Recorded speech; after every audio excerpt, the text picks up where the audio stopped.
was muted. I'm sorry. Okay, so my name is JoJo Hickson. I am a clinical Psy.D student at the Chicago School of Professional Psychology. I'm a third year, and I am honored to be here today. Oh, also, I should obviously introduce my role as a Diversity, Social Justice, and Inclusion Committee student representative at the DCPA. So we want to thank them for facilitating this space for us. I am so glad to have Dr. Darby and Dr. Ross here with me. And I love the song that we just played, which kind of sheds the light on the fact that in recent years, and especially in the past 2 months, we have seen a sort of like racial awakening happening in the world, especially because COVID-19 has disproportionately affected Black Americans and people of color. And non-Black people are finally having a choice to kind of sit with the civil unrest that we deal with every day. So I think that this panel is going to be really great. And now I'd like to pass it to our panelists so they can introduce themselves. I'm trying to give Dr. Ross the eye of you should go first, but she's not looking at me right now. So my name is Dr. Jackie Darwin. I'm a licensed psychologist. I currently work at American University Counseling Center, as well as I'm an adjunct professor for Purdue University Global Campus. I'm really excited to be here.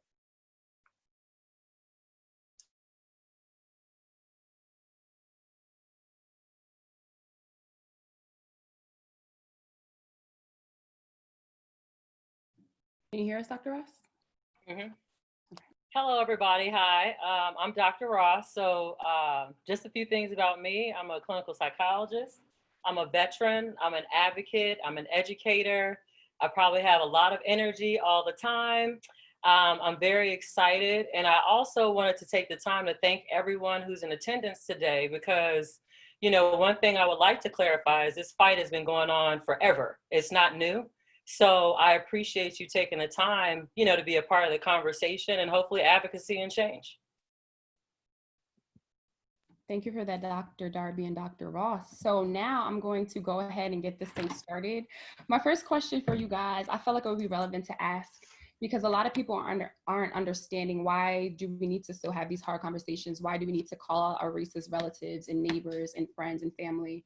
So my question to you guys, why is it necessary to have conversations regarding race and policy? Well, I guess I can start with that. One of the biggest things about policy, you know, policy tends to give you a set of rules that you should, you know, follow, right? And we all know that even though we have some policies, we don't necessarily follow them. So I think, you know, being a part of this process, you know, and making sure we have policies in place that actually are fair and equal and just, you know, hence something that we always talk about, systemic racism, or different things that disproportionately affect certain groups versus others. So, you know, one of the things is, I think, you know, we may be able to see it even outside of our community, but it's something that I feel is important to do, because oftentimes the law and policy is so far behind actually what's happening in our day-to-day lives. Right, and to piggyback off of that, right? So if we're mental health providers, we're here to ensure the welfare of our clients, right? Not just mental health wise, but in every aspect of it. And so if we are not having these conversations with our clients, then how are we able to serve them efficiently and effectively, as well as how are we able to see our clients as a whole complete picture? Something I always tell my supervisees when doing cultural competency is, like, if you do not consider the cultural aspect, social and political aspect of your client, you do not see your client. You see an image of them. And so if we're unable to have these conversations as trained professionals who can have tough conversations, then who else can have these, right? And as you, Dr. Ross mentioned, and as you mentioned before, these conversations should have already been happening, because these systems have already been problematic from the beginning, from the get-go. It just now is coming up to a head because you're having multiple things attack at the exact same time, and people are having the technology to actually understand and visually see the impact of those systematic oppressions and inequalities. Yeah, I love what you both said, especially in the context of clinical psychology and giving therapeutic and healing services, because we do adhere. I know that some of the people in the audience might not be psychologists. Most of us are students, or they might be in other professions, but as clinical psychologists and students, we do adhere to a code of ethics, and two of those principles in the code of ethics is beneficence and do no harm. So when you speak about like how we have to look at clients from a holistic perspective, I think that was really important. So I do have a follow-up question for you guys. Does today's social context change the urgency or need for these kinds of conversations? And I know you touched on that a little bit, Dr. Darby. So if you guys want to go ahead and elaborate. No. I mean, for lack of a better phrase, it doesn't change it. But what it does, like I said before, it makes it more concrete and real, right? Because now everybody has experienced some level of oppression, right? It's in the sense of everybody can relate to what it feels like to not know if you're going to have another paycheck because the economy is being funny. People know what it means now to say, oh, I'm actually unable to go to the office, or having a physical or a disability or a disadvantage, right? So they understand, they have a personal experience it with now. So now people are like, oh, wait, this thing people have been talking about, the health, give an example for healthcare, right? The equalities in healthcare, they've been talking about this for years, but now I've experienced it myself. So now I get it. And so I don't think the current climate has now made it popular, but I think it has made it more tangible for people who didn't get it the first time. And I guess the smiles, I'll say for me, was because no, right? But then this often even goes into the fact that we've had a lot of issues when it comes to this. And it's been our fight for a long time, right? Just because now everyone else wants to join the party doesn't make it more relevant. And I think for the Black community, because I know within myself, I think about, people in my life that are 96 years old. My great aunt Kate, she came up here and did the Women's March, so the fight has been with us for a long time. So I think with the Black community, just in general, it almost feels disingenuous that it's now relevant because it's relevant to other populations. So as Dr. Darby was talking about, even we're going to talk about it just briefly, in-group, out-group issues, if this issue is not impacting your community, when you hear those things, oftentimes the first thing we do is become defensive, right? Because no, that doesn't happen. It happened to me. When you do that, you're not listening, right? Because you're already formed a rebuttal and did not hear. So that's that minority majority influence issue. But just because other people now find it relevant does not make it new for us. Yeah, I would have to agree. I know that we mentioned some medical and health disparities between the Black community and other communities. Can you guys just briefly touch base on what kind of like policies or institutions affect Black people today from that level? Well, do we have enough time? We only have an hour for this panel discussion, but Dr. Ross, go ahead and kick it. Okay, so I guess because I've been talking about this a little bit, because when you talk about systemic issues, it doesn't just start in one way. So I have the privilege of looking over a student's dissertation who's talking about the education system. So for example, a lot of things that were created, even special education, a lot of those things were focused on controlling the Black community, especially with integration and desegregation of schools. Now we have special education. And by no surprise, even today, there's an overrepresentation of Black people, Black children, boys and girls in special education. Same thing for the prison system. I usually upset people when I go to some spaces and they ask me, hey, I got a slide. How's the prison system working? Everyone's outraged. They talk about these things. And Dr. Ross says it's working just as the way it was designed, because the start of the prison system, this was after slavery, right? So you look at these things and it's just building blocks. So it leads to discrimination in housing, access to resources, you name it. I honestly have to say, looking at this, I have not found one area that is not impacted by systemic issues. Even the court system, because I've done a lot with forensics, and you see that, the fact that we have white collar crimes, blue collar crimes, and we all know how the courtrooms look different when you have a certain amount of money. So that's just some examples.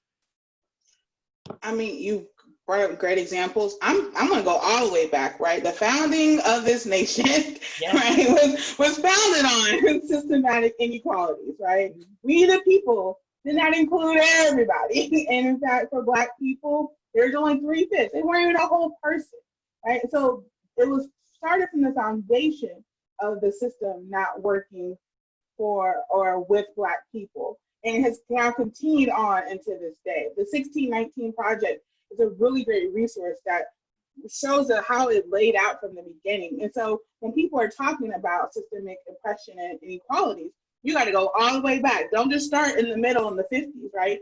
Go all the way back to where it began, because from the start, it was set up to be inequality, right? And so you have to address that first and acknowledge that first, before we can even start having these conversations of like, so how are we seeing this now? We're seeing the effects of what was already set up from the jump. Yeah. I think that is a great segue to our next question for you ladies. So a lot of the times people don't understand why Black people have an issue with, or not an issue, but we get a little bit hesitant to be grouped in with other people of color. So I want to know, when talking about racial trauma and oppression, why do you ladies feel like it's important to make that distinction between Black people and other people of color? Because some people get offended when, you know, when we're labeled people of color, but it's like, nah, like people of color are still very anti-Black. So when you mean Black, say Black. Well, I mean, I guess I can start with that. I think just in general, you know, the ways in which Black people have been referred to in this country has nothing to do with Black people and what we want to be called. So if we go back to slavery, we were called mostly racial slurs, right? After slavery, it was more important, you know, it was appropriate to call us, you know, colored people. Then after the civil rights movement, you know, it was appropriate to call us African American, right? So I am very adamant about saying I'm a Black woman. And I think that is important for me, right? Because I also have a godson who's from Africa, and he's like, you know, Mom, how do I determine that? Aren't I African American? You know, so it has nothing really to do with us. It has more to do with other people feeling comfortable. So I'm very bold about that, you know, because it makes people even uncomfortable when I call myself Black. I've had to explain that to some of my colleagues of different colors. And, you know, I think that's important. And it has really nothing to do with us. It has to do with other people and their level of comfortability. But it's more important for us to represent ourselves, because dialogue is important. It is not about what other people want or how comfortable they are. It is about us, because we already have a lot to deal with on a daily. You know, our reality is very different. So to make myself assimilate to make you feel comfortable, that's additional stress. So for myself, I'll refuse to do it. So that's something I encourage Black clients that I work with to do. Do not do that to yourself. Whatever it is and how you want to call yourself, I don't care what race you are. That's important. But for us, you know, everyone gets sensitive, but that has nothing to do with us. It has everything to do with them. I need someone to cue up the organ because someone's preaching up in here. Y'all had to cue the organ up, right? But I think there's a point in thinking about it from a data perspective, right? From that scholar practitioner model, right? We have labels for a reason. When it comes to policies, data matters. And so when you start lumping people together, all of a sudden now the data is not accurately displaying what is actually happening. And sometimes that data determines who's getting funds, who's not getting funds, who's getting represented, who's not getting represented. So if you want an accurate description of the impact that Black Americans are experiencing, say Black Americans, right? Give us a category, because that is what you're using to determine the resources that we deserve, one, and that we're allotted to. And so all of a sudden, when you start clumping, like Dr. was saying, it makes people more comfortable. We're like, oh, it's all of them, the people of color, loop it together. Like, if that makes you uncomfortable because now you don't have to address the anti-Blackness or the anti-whatever that you are having, that's fine. I mean, that's what you're doing, but just talk about what you're doing, right? That doesn't take away from the fact that now you are participating in something that is impacting me to the point where I may not have access to things I should have access to. And so you mentioned anti-Blackness within within group, right? Because that's, if you ever been to a group conference, that always somehow comes up when people of color start talking about the instances that we have and prejudices we have against each other. And so understanding that in that context too, that comes from a white supremacist oppressive structure, right, of having that infighting. So it's complicated, but I think in order to tease it out, we got to start naming stuff. And so put a respect on my name, and I'm a Black American, put on there, and that's what it is. I loved your responses, ladies. So inspiring, especially for me as a doctoral student. I just feel like your responses were totally unapologetic, and that's something that we really do need right now in the field as people looking for role models. And I think that it's important that we touched on the anti-Blackness that is prevalent in other people of color or minority or marginalized communities. And then also just talking about how that is an arm of white supremacy and an arm of the erasure that we're constantly facing. Which is a great way to segue into our next question. So I really do want to talk about, and I'm sure a lot of people in the audience are curious about Black allyship and performative activism, because we've been seeing a lot of that. So like, what makes a good ally, and how do we know people are genuine?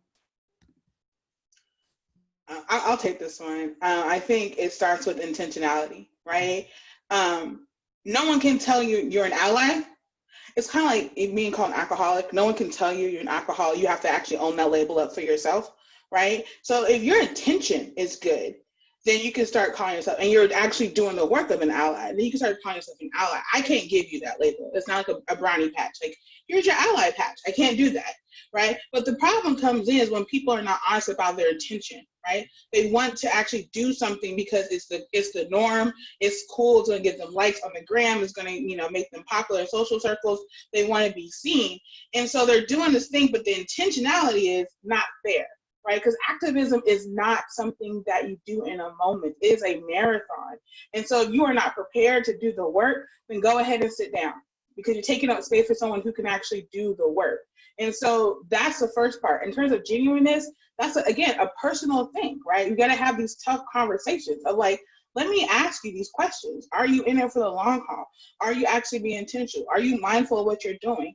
And granted, it's uncomfortable, yes, but again, we're trained to have uncomfortable conversations all the time. In fact, we get paid to have uncomfortable conversations all the time. So we should start having these uncomfortable conversations.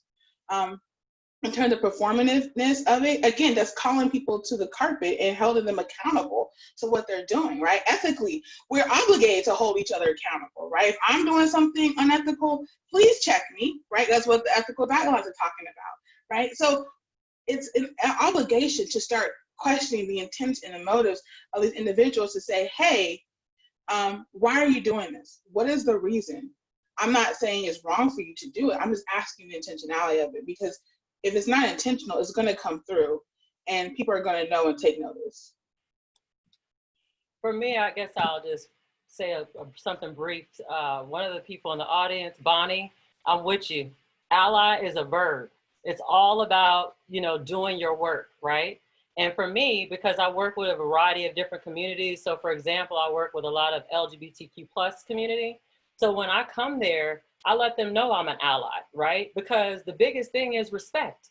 When you don't, you feel like your gut doesn't feel right, and you feel like somebody's trying to use you, or tokenize you so they can look good for whatever reason, it's up to you to kind of look at that and trust your gut. And if it is in the psychology world, call your colleagues on that, because we are ethically responsible to provide culturally competent care. We have an entire division. So, just like I have to do my work with other, communities, I expect the same. And if you are on the outside and you're not in psychology or in your different areas and you're really trying to affect change, the same things apply for you. Trust your gut, and it's also not your job to educate everybody and do all these different things. Make sure, just see how it feels for you and trust that, because that's valuable. Right, because I'm sorry, Judge, I'm just going to hop right into this one, right? It's okay.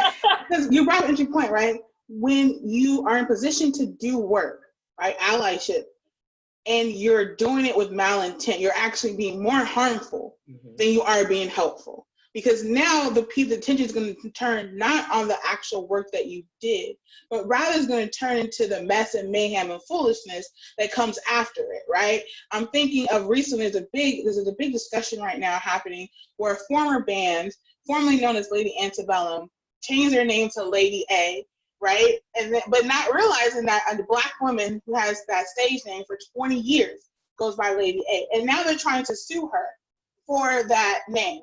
Right, and the reason was saying, well, we changed our name because we realized antebellum has a racist connotation and we wanted to change it. But instead of looking and focusing on that performative act, now everybody's talking about the fact that you are now suing a Black woman for her name that she's had for 20 years. The conversation has shifted from your intention of trying to not be as racist and dissociate yourself with that antebellum to this blatant disrespect. So any allyship you try to have when you did that performative nature is now gone because the attention has shifted its focus. And we're not talking about why Southern living and old slavery lifestyle is glamorized. We're talking about the fact that you are now trying to basically ruin this woman's career because you felt bad. And so see how if your intention is not clear and you're not doing your own work, you can somehow shift the narrative and you lose focus on what the actual work is supposed to be into something that is trivial. Okay. Can you tell we're passionate about those subjects? Made my own self high. I gotta calm myself down. Check my blood pressure. I feel like for me, for someone who a lot of the media is dubbing us the Trayvon Generation because we've grown up seeing like our activism has started because we've seen people our age group dying and not getting justice. So my activism started when I had my own racial awakening in 2012, in 2013, you know, way back when Trayvon Martin was murdered. And so for me, it's been really frustrating seeing people all of a sudden post like activism stuff because it's like, I've been doing this work, like even as a Black activist, I have to unlearn white supremacy and all the things I've been taught. And it's like, if I had to do that work, you can't just wake up and post something on Facebook and think that you're anti-racist. So I think that that's a big part of the conversation as well. So my next question for you ladies is, how do we reflect on our own intentionality? And also, can we discuss what it means to be anti-racist? Well, I mean, I guess for me, I'll do our own intention, our intentionality and kind of monitoring and managing yourself. So as Dave Chappelle says, we all have a back mittens. Dr. Darby is mine. Okay. So oftentimes because I can be very passionate and I got probably more energy than the average person at like 5:30 in the morning. Yeah. She's like, yeah. So when I get something, I'm gone. Right. So I've learned to slow down and be like, hey, let me run this by you because this doesn't feel good to me. So there was a panel about something and I was like, I probably should have a co-host who's Caucasian because it seems like for me, I could be put into a position of being used, right? So, looking at those kind of things as far as our own intentionality. And for me, I'll be honest, I was raised, and I guess for me, I get frustrated. So when you said something earlier about the media and the media categorizing folks, if there's a group or a entity that needs some regulation, it is the media. Because for you to say that this generation is so much of activists, you discount all the people that came ahead of us to fight to get here. Like that's so disrespectful. So for me, I have to not let those things frustrate me and take me off somewhere. I have to maintain focus. But the way in which I do that is through sense of community. So I have a community of other Black psychologists that, we help to support and manage and care for each other. So, even, education. So for you, JoJo, you were talking about unlearning white supremacy. A very good book for that is The Miseducation of the Negro. A great podcast is Post-Traumatic Slave Syndrome by Dr. Joy DeGruy. Watch that with your family. Talk about that because you don't realize that, you've been trained so much that you can't even see to think straight, to get out of the matrix, as they say. So, as far as being anti-racist, one of the things that I tend to do is, really balance that because I am a military veteran as well. So I've spent more of my life overseas, but, I kind of have other people to hold me accountable. And I'm constantly in a place of checking myself because, they always call me little Angela Davis. So I have to, watch that, so I have these folks who, help me to kind of keep it together. Yeah, I'm like you, JoJo. I was born woke. Like I never took naps. Yeah. Same. Never took naps. I was born woke. My parents were the ones who we had regular history and Black history at home. Yes. We did the Black American display at my church and stuff like that. Like that's the kind of, so I've been in this little, I've been doing it for a while. But I think too is that everybody doesn't have that same experience. Right. And so I am very hesitant to punish somebody or disregard the fact that there's just now starting the movement and the work, right? It's like, great, welcome to the party. We've been having this for a while. The dip's over here, the chips are over here, enjoy yourself. Hope you can stay a while, right? But now that you're here, let's see what you can do. Let me help you and foster this so what you can do so I can move you along in this identity work so that you can start doing it more yourself, right? The problem is you have tiptoers. They tip in, they tip out. See, like my mom said, you're either going to be outside the house or you're going to be in. You're not going to be wasting my air conditioner, right? So you need to decide what you're going to do. Right. So that's the point of it all, right? It's not the fact if you post something on social media for the first time, fantastic. That is great. Welcome. But if you're going to erase it 2 days later or not start anything else 2 days later, if you're going to go back into your problematic behaviors a week from now when all this is no longer trending, then that's where I have a problem, because now you're again wasting my air. I'm not trying to pay a high air bill, right? And so I have to understand that people are in different places when it comes to their identity development, and some people are further along than others. And if you're further along, your role now is to help educate and support those who are just starting out, right? Because I hate to quash a fire just because they came late. They came late, but it doesn't matter. They're here. So while they're here, let's help. Now, to Dr. Ross' point, I'm not going to be a teacher unless you're paying me, because that's my job, right? Just like I had to learn, go to the library, ask questions, read a book, we got podcasts, you got Google now, right? You can also do that work. If you're expecting to come into this with a tailor-made list already happening, or people have just give you a cheat sheet, again, you're wasting my air. Right, you do the work, take the time and be intentional, learn more about your own self as well as the community you're trying to serve, and that makes it more genuine and makes it more real when people are seeing you becoming an ally. It's like, one thing I guess I'll just add real quick is like knowing the difference between help and support, right? So if you're like, do this, but if you're like, hey, I'm trying to learn, I'm trying to figure these kind of things out, it's like I can do something with that. So I think we all need to have a certain level of patience. And what we're doing today is really important. Having these conversations across varying fields, what our experiences are, these kind of things are really important because, we are unfortunately a group of people that our history has been hidden. So if you shame somebody, I had the George Cooper school of you will learn all of this because white America is going to teach you to hate yourself. So we had book reports. I did not like my father. I thank my father now, but I thank him for that, because why do I have to do all these extra things? But now I understand, right? So I think, being patient, and, making sure people are doing their work too. Yeah, and kind of piggyback, I'm so sorry. I'm like interrupting you as a moderator. I apologize, but I'm still gonna do what I'm gonna say it anyway. I'm just letting you know. I'm acknowledging that I know what I'm doing, right? So, but I think the point too of knowing your role, right? Everybody's role is not the same. Someone said, my emotional labor is gonna cost you. Exactly, right? And so you have to understand your role in a group.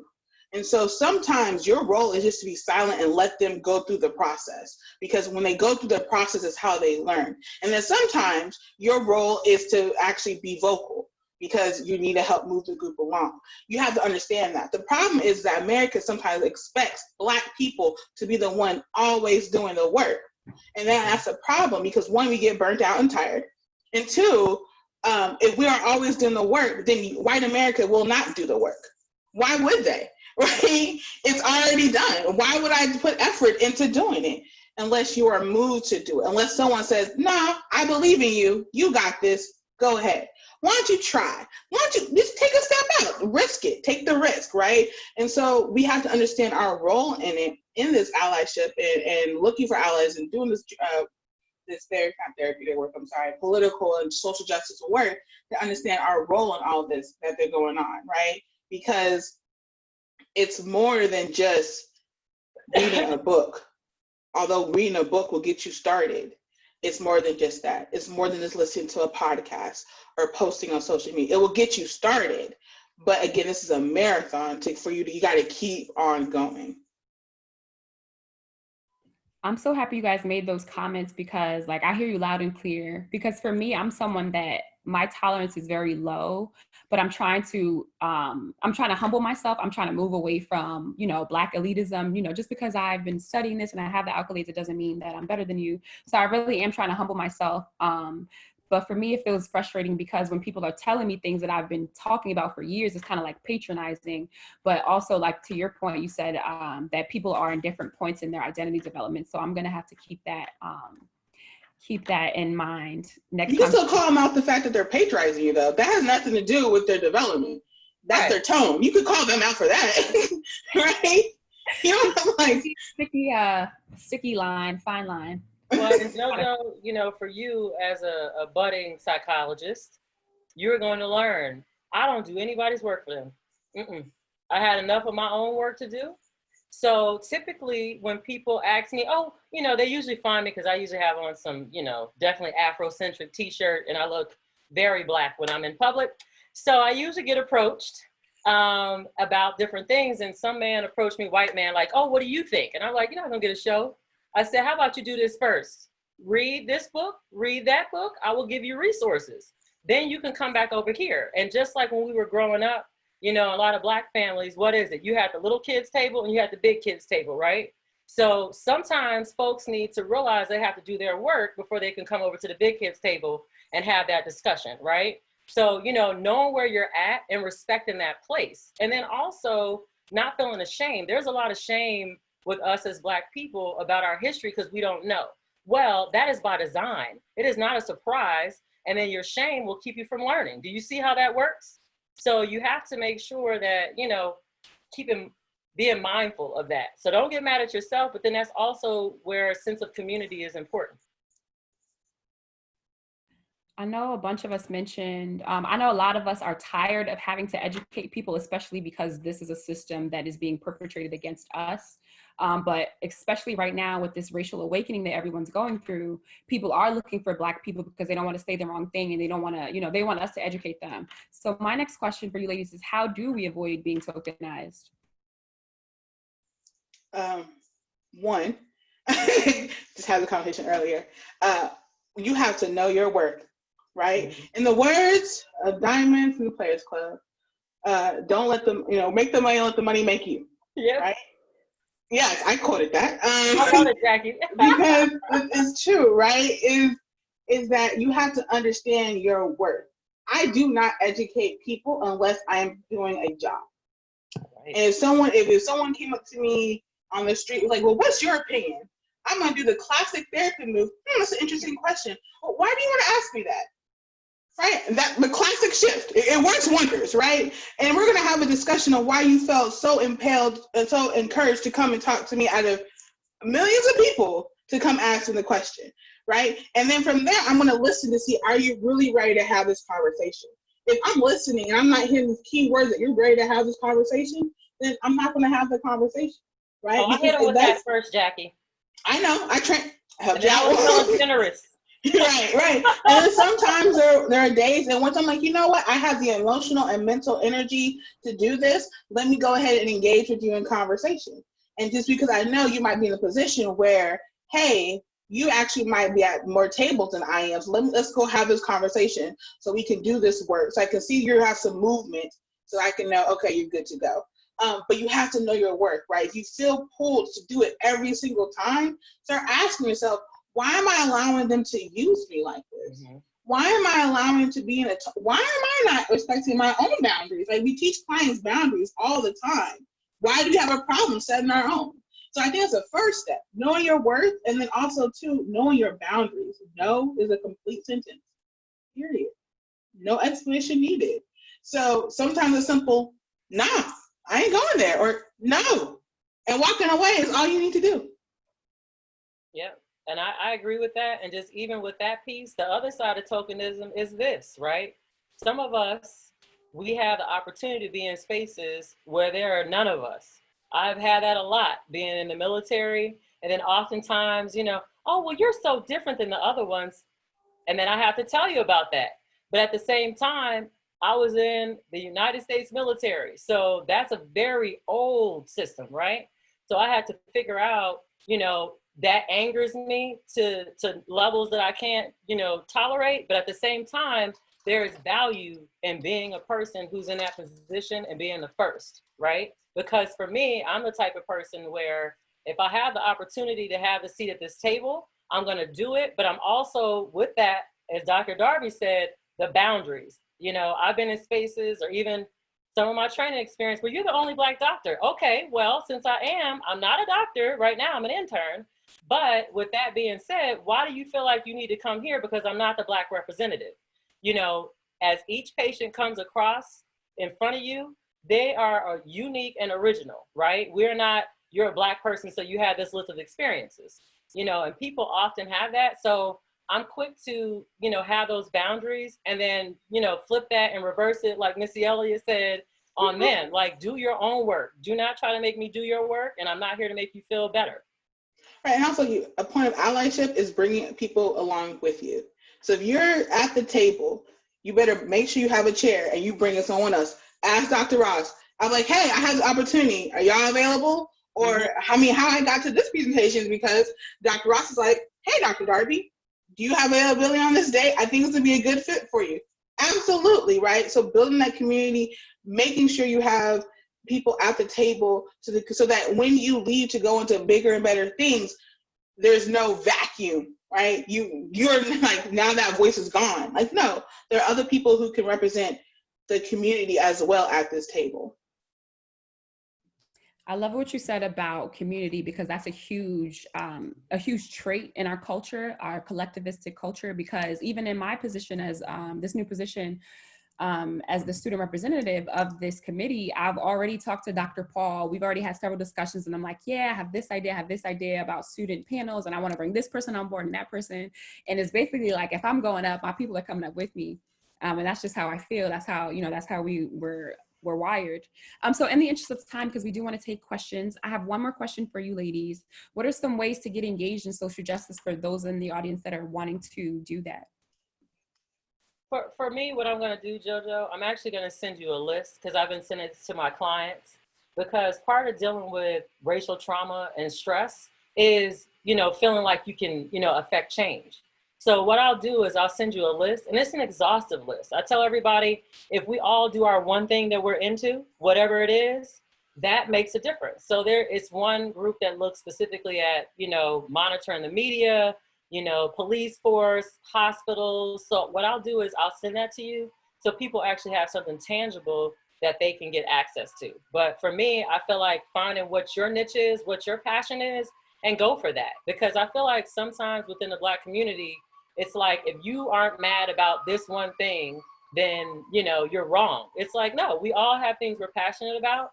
And if we all attack those things, globally, that will make such a difference, for us all. So I'll be sure to make sure I forward that to you. I'm gonna do that right now, as a matter of fact. I think too, I always say there's many paths to liberation. So find your path and stick with it. And so understanding that for some people, it could be path liberation is doing panels. For other people, it could be bringing water to protesters. It could be, speaking up at family and functions, like, hey, we don't say those words anymore. Let's change our language. So it could be having those type of discussions and those type of acts that you can do. I always tell people sometimes linking up with organizations who are already doing the work that I feel like you can align with. So, DCPA, being an advocate for the psychology community. I know I worked sometimes in Maryland, so Maryland Psychological Association also is doing advocacy. You can reach out to your senators, representative, because we are in DC in the area, we can actually make appointments to talk to the people who represent us and start advocating for bills that are happening. And so those are simple ways, but also making sure you take care of yourself, because I know it's an old saying, but you cannot pour out an empty cup. And so you cannot do advocacy work if you yourself are drained. So taking care of yourself first is the first step into addressing social political issues. And the second is, taking the risk and linking up and finding your lane toward liberation. Yes, the DCPA is actually doing a great job. We are actively reviewing our own blind spots and looking at ways that we can be anti-racist and providing and facilitating workshops. Just a shameless plug. On the 8th, we had a moment to exhale for Black therapists led by Dr. Jessica Schmedley. That was amazing. I needed that as a student dealing with all this. And then on the 24th, we have an anti-Black racism and psychotherapy, CE, that's coming up. And obviously, we're going to be doing a lot more of these discussions. And the last thing before we start taking questions, we have Dr. Darby, Dr. Ross, and myself, we have prepared some resources for the audience as a takeaway. We will be sending those out towards the end. So please do look out for your email, as well as the list that Dr. Ross is going to add and email me right now. So I do have a question from the audience from James, one of my colleagues at the Chicago School. He said, what can you recommend for instructional strategies to prevent minority students from ending up in special education when tragically that is often the only way those students can get the focused attention and supports within the one-size-fits-all system? Loaded question. Wow. Well, that's a tough question, but I actually feel like I can add to that. So currently, right now, I do quite a bit of psychological assessment. So, parents, and I work at a practice right now that's mostly African-American population that we serve. So many of the parents come and they don't have education about IEPs or what the school's doing. The school doesn't really educate the parents. So I feel like there's one parent who basically had her child, she's now an adult, but she dealt with the school system, plus her child had, a mental illness. So she basically helps people to advocate. And she's like, I really needed people to tell me like the steps. So I've actually started working with an advocate, this mother, and different wraparound service organizations. And one of the biggest things for parents, and I feel like we can do this is the integrated primary healthcare military part of me.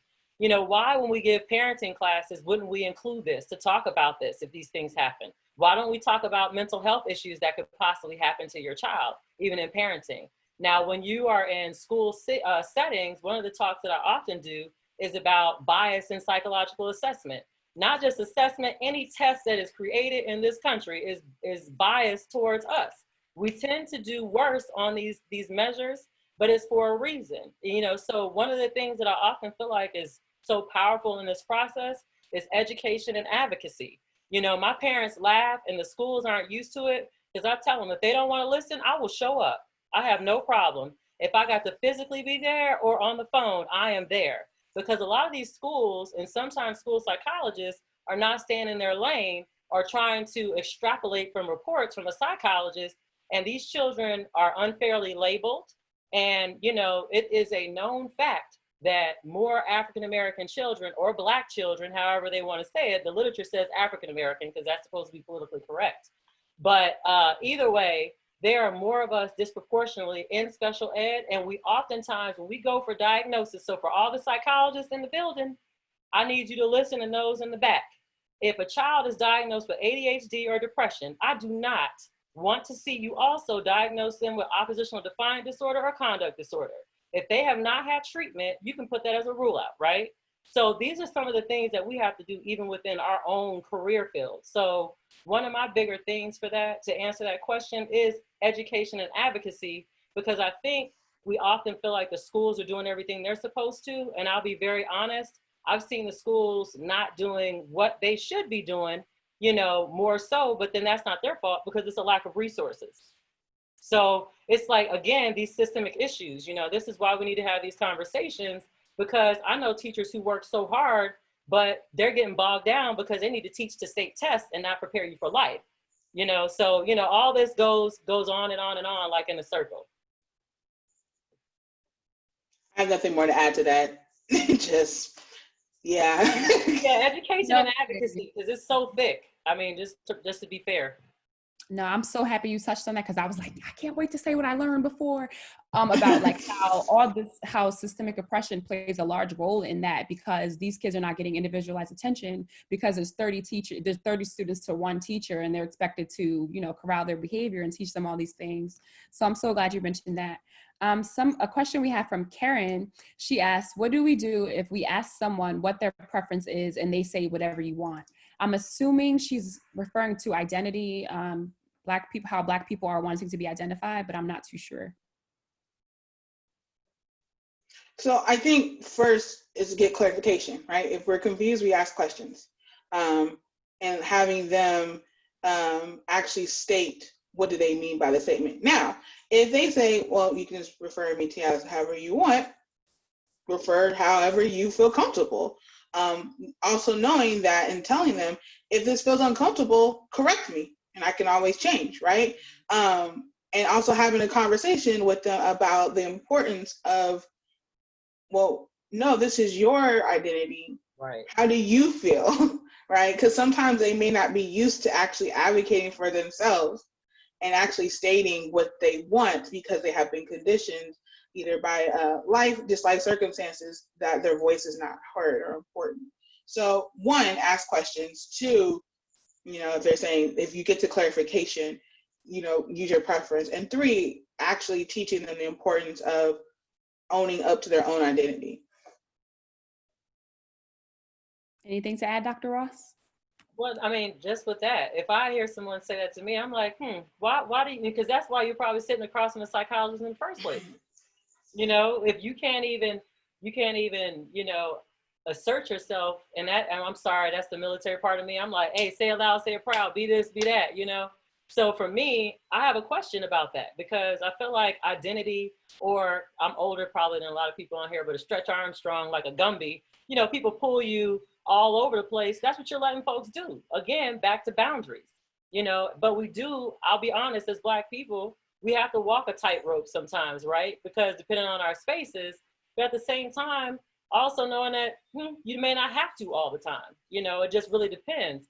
But if you don't know that already, and you can't even say who you are, no wonder why you're sitting across from me. So I encourage people to be firm in their identity and who they are. I'm happy you mentioned the piece about spaces, because we have a great question from Tia, which is relevant to myself and a lot of the psych students on the call. She says, what is your advice for Black clinical doctoral students functioning in predominantly white institutions, and how can we censor learning that isn't so white or Eurocentric, so we can truly care for our communities? One, connect with people, right? So if you are the speck of pepper in the clam chowder, you want to make sure you can connect with other specks of pepper so you can have that emotional support. Specks of pepper being Black people, other support, right? But also too, as students, you guys have a powerful voice, right? Those end of semester surveys where everybody kind of hits that delete and like, I ain't got time, I'm done, I ain't looking at my email. When I tell you that has value, that has value. That is when you start saying, hey, I didn't like this, or can we add this, or can we do that? That's what you do. Also, align with your professors and faculty members that you feel safe enough with, right? To say, hey, can we bring this in, or can we have this course? In fact, I know someone who can teach this course. How about looking at that, right?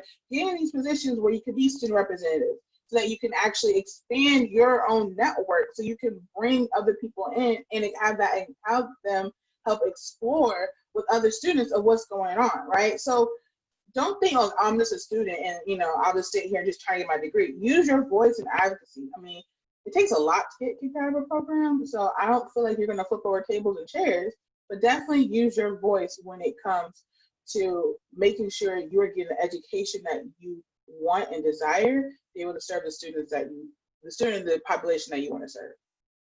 And just to add to that, if anybody, as far as assistants, Jackie and I, we did that. We brought a National Black Graduate Student Association. We looked at the faculty that we had. Dr. Nasrat, we're like, social justice, we want it. Like, we demanded it. She taught us. It was the most empowering thing, and it has fueled my career, right? But Jackie and I, oftentimes, I know they were probably ready for us to graduate because we were like, come over here and let me talk to you. Or we're gonna, put this talk. If the students have talks that are hosted, demand those things, ask for those things. Don't sit back and attend, talks at school that have nothing to do with you or nothing that you're interested in. I'm happy you guys said that, because that's literally what I've been trying to do. I've been trying to cultivate my career in such a way that it aligns with my interests. So all my presentations in class, all my papers are about Black oppression and racial trauma. And it's like, if you're not going to hear me, on a way that's not professional or academic, then I'm going to give it to you in all my papers and presentations. So you guys already know how I get. I'm always trying to find a way to build the table. I'm sorry to interrupt. Bonnie actually put something up that I saw that popped up about evidence-based treatments for, the Black community. Well, I can tell you this is for all the researchers out there. There's a call to research, because we need that. We need that research for our community, because I often find myself, integrated, mental health treatment is really what I have to do.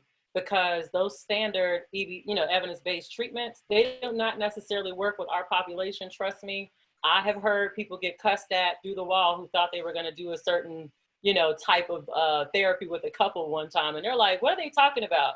This not even make any sense for my call. Like, that makes no sense. I'm not white. This is literally what this woman said." So, we have to do our work around that, because there are some things that come out like ABSI. I encourage people, if you have different things that you're working on. I know for myself, I have a huge interest in working with Black men, women, but especially the fellas. That's because I feel like they need that, and I have a way of being able to kind of relate to them. But, for us, I feel like that's a huge area of research that we truly, truly need. And I definitely plan to be on the forefront. So if folks want to join in, Dr. Darby and I always, have a list of research. I think we're probably at 100 now or something at this rate of things we need to do, but we can't do it all. So we need you guys. Copy. I'll definitely be emailing you following our events. I think this is a good last question, again, by James. He says, is there a potential racial modeling or mentoring model in which we can both preserve our energy and help awaken others who otherwise might not know where to start? I'm first thinking of the racial RCT, so racial cultural therapy, that looks at, having that relational cultural therapy, right? That looks at having that, looking at the interpersonal relationship in between people. I think that's one. I think two as well is the idea, and I don't particularly a motto. The idea is that you know yourself to know how much you can actually do. Some people are able to really get into the weeds and really do the emotional work, and some people aren't, and that's okay. And I don't know if there's a particular amount off the top of my head. I'll definitely look to see the thing, but I'm thinking more towards the relational end of looking at theories and therapies. But it's more importantly about what do you have in your tank to be able to do that will determine the willingness you're able to engage. And so I don't want to put pressure on Black people to be the only ones having these conversations, nor do I want to say we can't have these conversations. I want you to be able to determine within your own self and say, where am I at today? Can I engage in this dialogue, yes or no? But also understanding that we need to, intersectionality is real. And so if you're able to connect with a study group or connect with some good peers who are willing to open to share dialogue and share resources, please do so. But having these talks is hard. It's hard. And we have to recognize that and acknowledge that it may be harder for more people than others. So I hope that answers your question, James. But I will think about that and see. And then just one thing really quick, with DSM-5, we have the diagnostic cultural treatment, formulation model there to really help you when you assess each client. Just get into the habit of using that. There are often trainings that are offered. I know through Maryland, they tend to have diversity, different topics. And that's actually something that can be really helpful, because we all should be looking at culture, period, when we are treating people, especially with, psychology. And DSM-5 has a nice little thing for us in there. So, just make sure you're utilizing that too, because we may not have all the tools, but we actually, are making, some headway. And, everyone that's on here, even students or other people in different career fields, we all contribute, to this success. We said in the military, teamwork makes the dream work. So, that's kind of where, we need to be and stay encouraged. And when you feel tired, sit down. Amen to that. Okay, so we are actually about to close out. So I know a lot of people are questioning if this is recorded. We will be posting this on our Facebook and our YouTube. And last question for you ladies, how can people reach you? What if they want to collaborate with you or have more questions? Can you give us maybe an email, a website? Also, we will be sending resources out as well as this contact information. But for those of us who are curious now about how to reach Dr. Darby and Dr. Ross, if you guys could give us an email or website. Sure. For my website, it's real simple, drjdarby.com. That's a way to reach me. And then my email is the same, drjdarby@gmail.com. So that's a great way to reach out to me. And, again, we can continue this conversation. And if you have any questions, feel free to do that. So. And for me, mine is transcendenpsychservices@gmail.com. You can email me there. And JoJo knows me pretty well. I am one that if I can assist you in any way, please reach out. Do not hesitate. I'll do my best so, I can help be successful at whatever it is you're trying to do, or at least direct, in the appropriate direction. And I do appreciate everyone, for taking time and taking part in this conversation. Right. So again, I just want to thank the Diversity, Social Justice, and Inclusion Committee arm of the DCPA. If you are interested in joining, please do reach out to us. And thank you, Dr. Darby and Dr. Ross, so much for your wisdom and for holding space for us. And thank you for joining us, everyone.